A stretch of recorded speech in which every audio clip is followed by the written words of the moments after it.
Dear students, आप सभी का स्वागत है। मैं हूं Rajkumar Sharma, department of botany, और आज हम पढ़ने वाले हैं बीएससी पार्ट फर्स्ट का अगला टॉपिक। तो बीएससी पार्ट फर्स्ट के अगले टॉपिक जिसमें हमने बात की है अभी तक स्फैग्नम के इंट्रोडक्शन की। स्फैग्नम, उसके जनरल कैरेक्टर्स हम बात कर रहे हैं, और उसमें हमने एक पॉइंट पढ़ लिया है आकारिकी। आकारिकी का पहला जो टॉपिक था वो हमारा कल कंप्लीट हो गया है, और उसका हम सेकंड पार्ट पढ़ रहे हैं। तो ये पार्ट 2 मान लीजिए। प्लस में हम इसमें आज इनिशियल इंट्रोडक्शन पढ़ेंगे रिप्रोडक्शन का। इट मीन्स हम रिप्रोडक्शन को भी स्टार्ट कर लेंगे आज ही। तो अब हम बात कर रहे हैं आकारिकी के अगले बिंदु की तरफ जाएंगे और उसको समझते हैं। तो आप सभी स्टूडेंट आज का जो अपना हेडिंग है वो लगा लीजिए, और उसमें है main axis, internal structure of main axis. Internal structure of main axis, मुख्य अक्ष की आंतरिक संरचना, ये अपना आज का बिंदु रहेगा। उसके विषय में हम बात करेंगे। तो सबसे पहले हम इसके डायग्रामेटिक रिप्रेजेंटेशन की बात करते हैं। मुख्य अक्ष का डायग्रामेटिक रिप्रेजेंटेशन किस प्रकार से होता है? किसी भी प्लांट के बारे में अगर हम बात करते हैं तो उसका ये एक्सिस होता है, और इसका हम टीएस देखेंगे। तो टीएस इस प्रकार से हमें दिखाई देगा। चूँकि काफ़ी बड़ा टीएस है तो हम पूरा डायग्राम नहीं बनाते हुए उसके किसी विशेष पार्ट के बारे में बात करेंगे, स्पेसिफिक रीजन को समझेंगे और उसी का डायग्राम बनाएंगे। तो सबसे पहले सबसे आउटर जो पार्ट है उसकी बात कर रहे हैं। ये इसकी आउटर बाउंड्री है,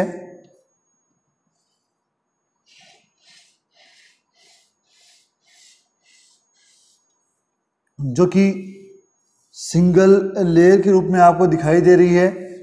आप सिंगल लेयर के रूप में इसको देख पा रहे हैं। ये आउटर बाउंड्री जो है वो एपिडर्मिस कहलाती है। It made by dead cells.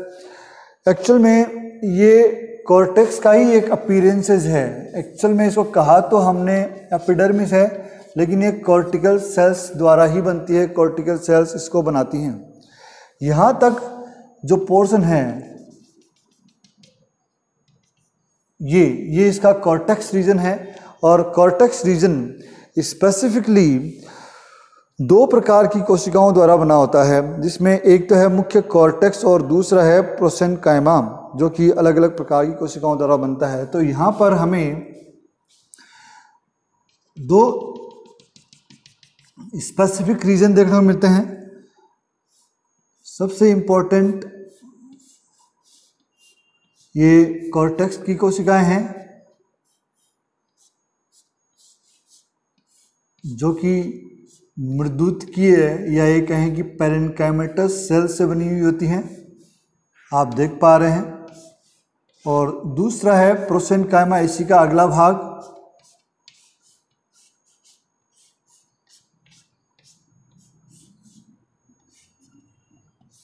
इसका अगला भाग जो कि जिनकी जो दीवार है, वाल है, वो थोड़ी सी फूली हुई होती हैं,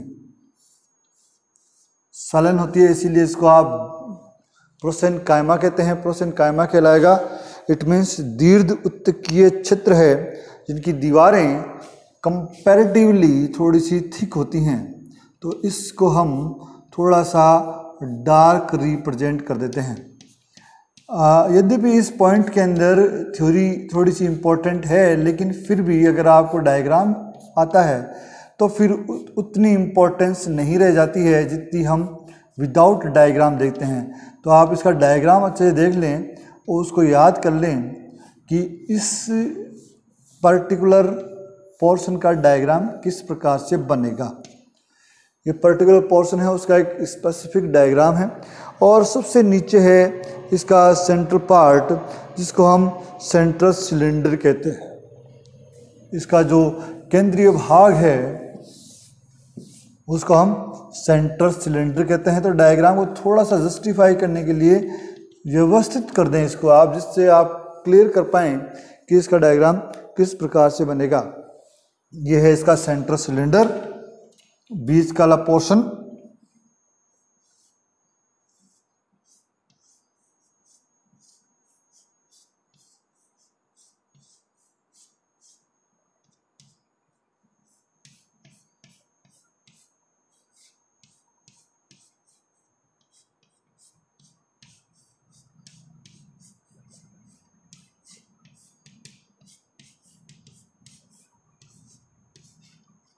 कुछ इस प्रकार से हमें ये नज़र आता है। तो स्पेसिफिकली आप देख पा रहे हैं कि ये इसका कॉर्टिकल रीजन है, कॉर्टेक्स जिसको हमने बोला है। ये इस कॉर्टेक्स का एक भाग है जिसको हमने प्रोसेनकाइमा कहा है, प्रोसेनकाइमा है, और ये इसका सेंटर सिलेंडर है।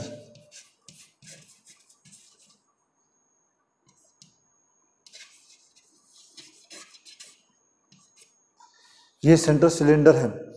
एक्सिस में कुछ इस प्रकार की संरचनाएं आपको थ्रू आउट एक्सिस देखने को मिलेगी, लेकिन कुछ जातियां हैं जिनके अंदर हम एक विशेष प्रकार के एग्जाम्पल्स को देखते हैं। उनमें एक जाति है स्फैग्नम मोलस्कम। आप इसको याद कर लीजिए, स्फैग्नम मोलस्कम। क्वेश्चन यहां से आता है, ये क्वेश्चन है, ये आए या ना आए लेकिन ये क्वेश्चन जरूर आता है। स्फैग्नम मोलस्कम की जो बाहरी जो कॉर्टेक्स की कोशिकाएं हैं उनमें कई बार हमें एक विशेष प्रकार की सेल्स देखने को मिलती है। इन सेल्स का नाम है, नाम बाद में बताऊंगा। इन सेल्स की जो आकृति है वो है बोतल like, it is look like बोतल, जैसे बोतल होती है उसके अकॉर्डिंग ये सेट होती है, ऐसा कुछ है इसके अंदर। इन सेल्स को हम रिटॉर्ट सेल कहते हैं। ये एपिडर्मिस की अपीयरेंस है, रिटॉर्ट सेल। बहुत ही कॉमन क्वेश्चन आया हुआ है, रिटॉर्ट सेल है क्या। अगर आप इस रिटॉर्ट सेल, ये तो विदाउट रिटॉर्ट सेल डायग्राम है, और रिटॉर्ट सेल सहित आप बनाएंगे तो डायग्राम कैसे बनेगा वो भी देखिए। तो पहले आप इसको देख लीजिए, मैं मिटा रहा हूँ। ये एक्सिस का पार्ट है जिसके अंदर स्पेसिफिकली 4 पोर्शन आपको देखने को मिलते हैं। एपिडर्मिस एक्चुअल में इसी का एक भाग है। तो इसको रब कर रहा हूँ, और रिटॉर्ट सेल किस प्रकार से रिप्रेजेंट होती है डायग्राम में उसके बारे में हम बात करते हैं। सेम पोर्शन रहने वाला है, इसमें कोई चेंजेस नहीं है। रिटॉर्ट सेल आपको कॉर्नर्स पे शो करनी होगी इस प्रकार से।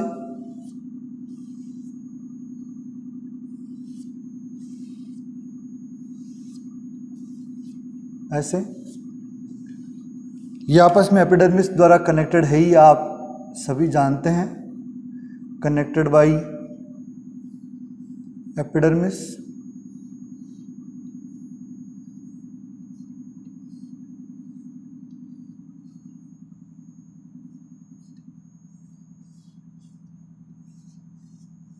इस प्रकार से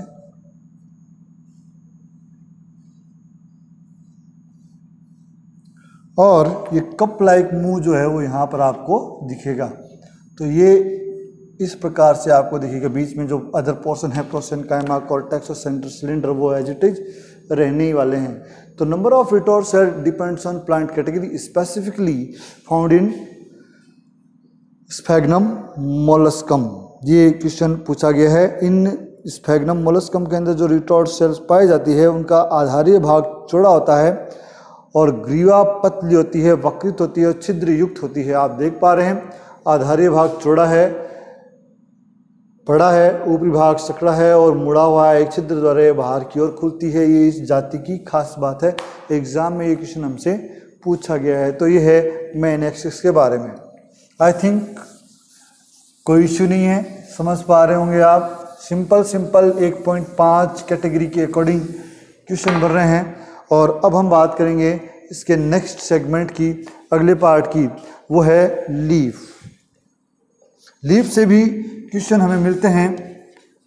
लीफ किसी भी पर्टिकुलर प्लांट कैटेगरी का एक ऐसा रीजन है जो कि स्पेसिफिकली फोटोसिंथेसिस में काम आती है। नंबर 1, ये यूनिसेलुलर है। पहला पॉइंट तो हमें यही देखना है, यूनिसेलुलर। ये क्वेश्चन हमसे पूछ सकते हैं, इसकी लीफ कैसी है, यूनिसेलुलर है और specifically categorize in 2 specific part, it means 2 part, 2 part में बटी हुई है। 2 पार्ट में हमने इसको बांट रखा है। नंबर 1 जो है वो है क्लोरोफिलस। क्लोरोफिलस पर्णहरित युक्त, क्लोरोफिलस लीफ। डायग्रामेटिकली रिप्रेजेंटेशन अगर हम देखें तो हम ऐसा कुछ बना सकते हैं इसका डायग्राम।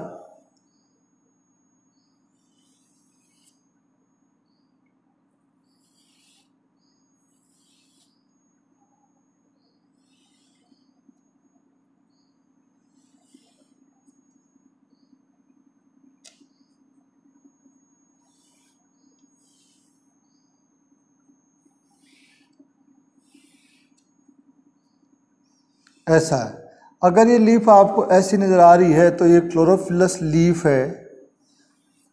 डायग्राम थोड़ा सा कॉम्प्लिकेटेड लगता है, आप देखिए, और इनके अंदर क्लोरोफिल प्रेजेंट रहेंगे, आपस में इंटरकनेक्टेड जाल का निर्माण करती है। तो इसके अंदर आपको क्लोरोफिल इस प्रकार से अरेंज होते हुए दिखेंगे। ये प्रकाश संश्लेषी पत्तियां हैं। क्लोरोफिलस लीफ नाम सुनकर ही आपको एक बात समझ में आ गई होगी कि ये प्रकाश संश्लेषण करती है। अपेक्षाकृत छोटी कोशिकाएं हैं और इनमें अनेक डिस्कॉइड क्लोरोप्लास्ट पाए जाते हैं। ये क्वेश्चन आया हुआ है, डिस्कॉइड क्लोरोप्लास्ट पाए जाते हैं। छोटी सेल है ये और मुख्य रूप से फोटोसिंथेसिस करती हैं। तो पहला आपका कैटेगरी होगी क्लोरोफिलस लीव्स की। दूसरी जो कैटेगरी है वह हाइलाइन सेल्स। हाइलाइन सेल्स पाई जाती है नंबर 2 लीफ के अंदर, हाइलाइन सेल्स। हाइलाइन सेल या पारभासी प्राण जिनको कहते हैं वो हैं। ये बहुभुजीय है, मृत कोशिकाओं से निर्मित है, बड़े आकार की कोशिकाएं हैं।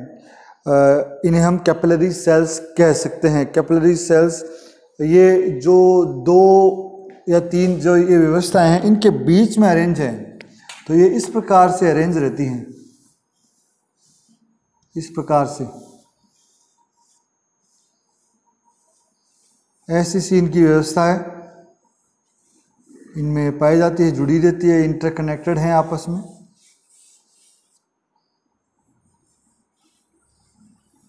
ये इस प्रकार से है।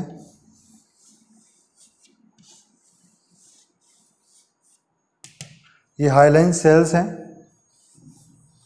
पारदर्शी हैं, मृत हैं और नॉन क्लोरोफिलस। तो आप सभी समझ गए होंगे। तो बेसिकली ये मृत कोशिकाओं का एक उदाहरण है जो बहुभुजी है और विशेष रूप से जल के ट्रांसपोर्टेशन में काम आती है। इनके अंदर जल भरा होता है, जल की वजह से पारदर्शी है, H2O फिल्ड है ये सेल। इसीलिए इनका जो कार्य है वो जल के परिवहन में है। तो इनको हम कैपिलरी सेल्स भी कहते हैं, कैपिलरी सेल्स, कैपिलरी सेल्स कहलाएंगे। तो बहुत ही ईजिली हम यहाँ पर डिफाइन कर पा रहे हैं, देख पा रहे हैं कि कितनी सेल्स हैं, किसका क्या कार्य है। ऐसा क्वेश्चन एग्जाम में बहुत ही कॉमन पूछा जाता है। तो आप ज़्यादा टेंशन लाते हुए इनको बिल्कुल इजी वे में देखें। तो ये हुआ इसका मॉर्फोलॉजी का पार्ट।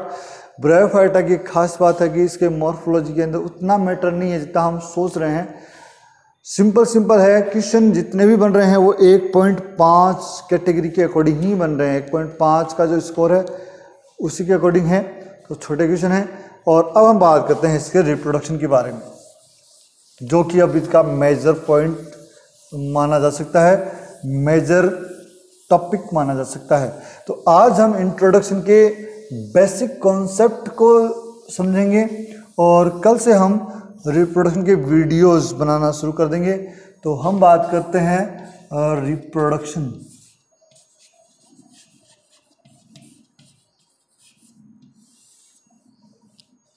स्टूडेंट, मैंने क्लास में बता रखा है, आप सभी जानते भी हैं। 2 वर्ड हैं, एक तो है प्रोडक्शन और दूसरा है रिप्रोडक्शन। दोनों में अंतर क्या है ये हमने बात कर रखी है। प्रोडक्शन का सीधा सीधा फॉर्मूला है कि something change in different material, कोई भी वस्तु रॉ मटेरियल किसी अन्य में चेंज होता है। और रिप्रोडक्शन वाला सेम ओरिजिन या सेम प्रोडक्शन, सेम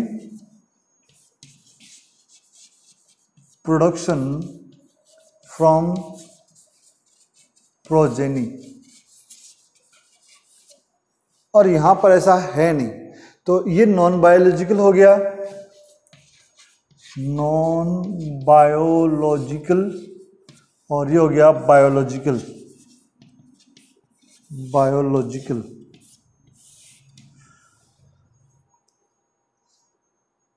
तो इसके बाद में हम बात करते हैं रिप्रोडक्शन मेथड की, कितने प्रकार के रिप्रोडक्शन इसके अंदर पाए जाते हैं। रिप्रोडक्शन बेसिकली 3 प्रकार के होते हैं, आप सभी जानते हैं। पहला है वेजिटेटिव टाइप का, सेकंड है एसेक्सुअल, एंड देन थर्ड है सेक्सुअल। 3 वे हैं, कायिक, अलैंगिक और लैंगिक। मैं बेसिकली आपको इन तीनों में डिफरेंस बता दूं, उसके बाद में बात करेंगे। If any organism produce by